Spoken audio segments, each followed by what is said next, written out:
Mga Dagupenyo naman, direkta nang makakapagsumbong ng anumang usapin sa alkalde. Para sa detalye kasama natin, Idol Neil Muyano. 104.7 IFM. Report!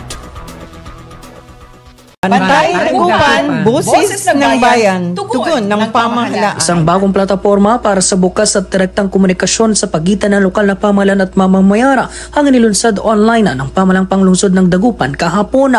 Ang programang Bantay Dagupan na sumbong kay Mayor ay naglalayong tugunan ang mga hinainga, reklamo at mungkahi ng mga Dagupenyo sa tulong mismo ng mga department heads ng lokal na pamahalaan. Sa temang Boses Mo, Solusyon Natin, nais pa umanong gawing mas epesyente, mabilis at tapat ang serbisyo publiko sa lungsod. Ayon sa anunsyo, ang mga sumbong ay diretso nang idinudulog sa pamalang lungsod upang matiyak ang agarang aksyon at tamang tugon. Sa pilot episode nito ay dinulog ng mga residente ang usapin sa road elevation, double parking at problemang pagbasa sa Dagupan City na sinagot naman ng alkalde. Inaanyayahan ang lahat ng mamamayan na makiisa at makibahagi sa live session upang sama-sama umunong maisaayos at mapaunlad ang lungsod. Planong gawing regular kada alas 2 ng hapon ang naturang plataporma upang maraming issue, reklamo at solusyon ang matalakay.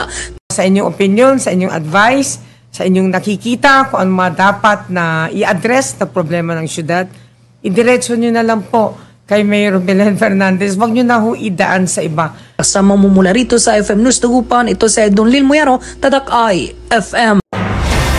IFM News. IFM News. IFM News.